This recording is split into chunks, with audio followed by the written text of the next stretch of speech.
How people learn to become resilient. 사람들은 어떻게 회복 탄력성을 배우게 되는가? Norman Garmezy, a psychologist at the University of Minnesota, met thousands of children in his 4 decades of research. Norman Garmezy는 유니버시티의 심리학자로 40년간의 연구 동안 1,000명의 아이들을 만났다. But one boy in particular stuck with him.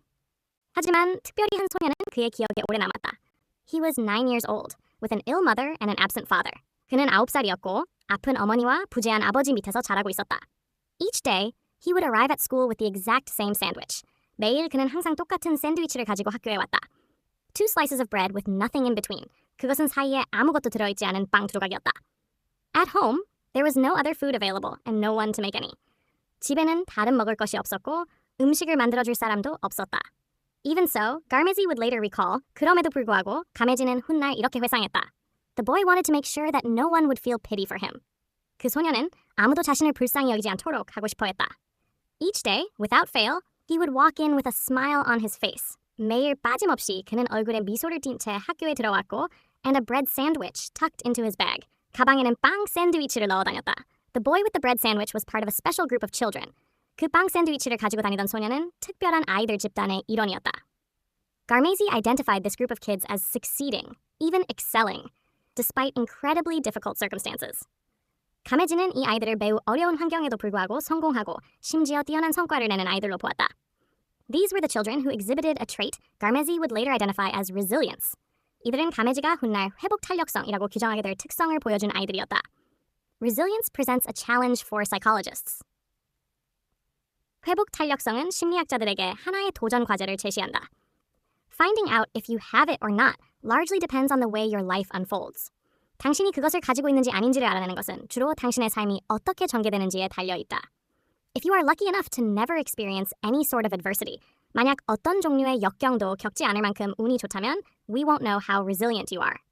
우리는 당신이 얼마나 회복 탄력성이 있는지 알 수 없다. It's only when you're faced with obstacles, stress, and other environmental threats, 장애물과 스트레스, 그리고 기타 환경적 위협에 직면했을 때에만 that resilience or the lack of it emerges. 회복 탄력성 혹은 그것의 부재가 드러난다.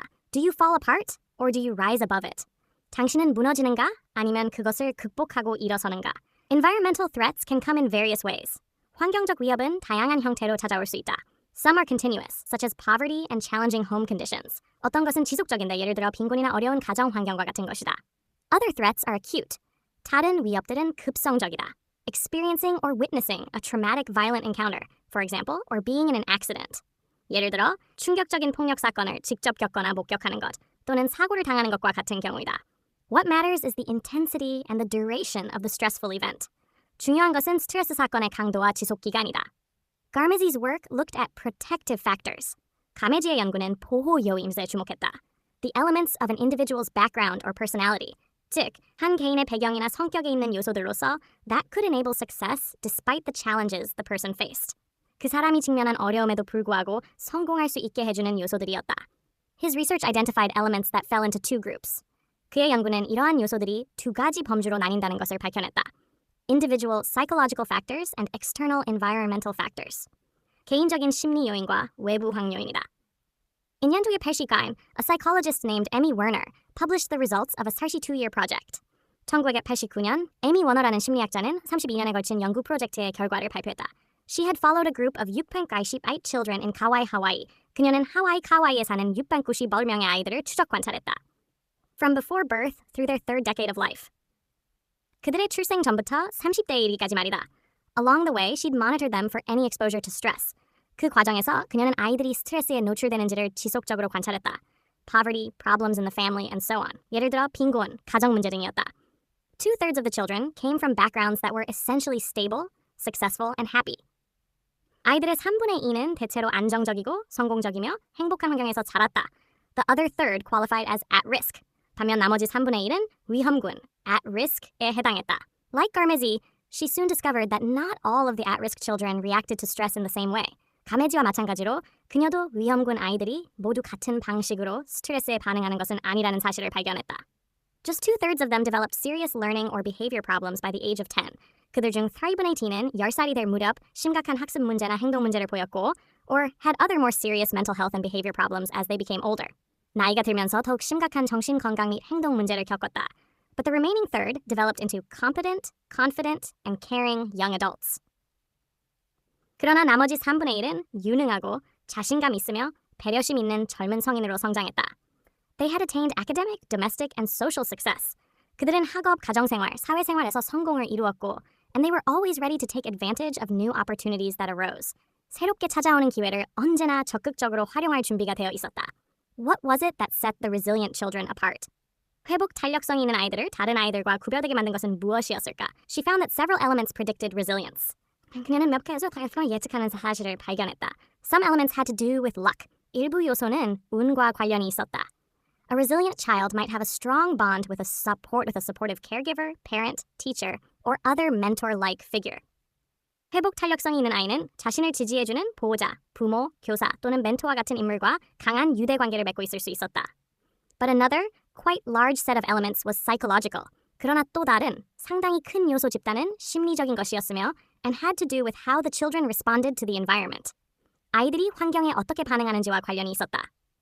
From a young age, resilient children tended to meet the world on their own terms. 어린 시절부터 회복 탄력성이 있는 아이들은 자신만의 방식으로 세상과 마주하는 경향이 있었다. They were autonomous and independent. 그들은 자율적이고 독립적이었으며 would seek out new experiences. 새로운 경험을 적극적으로 찾아 나섰고 and had a positive social orientation. 긍정적인 사회적 성향을 가지고 있었다. Werner wrote, though not especially gifted, these children used whatever skills they had effectively.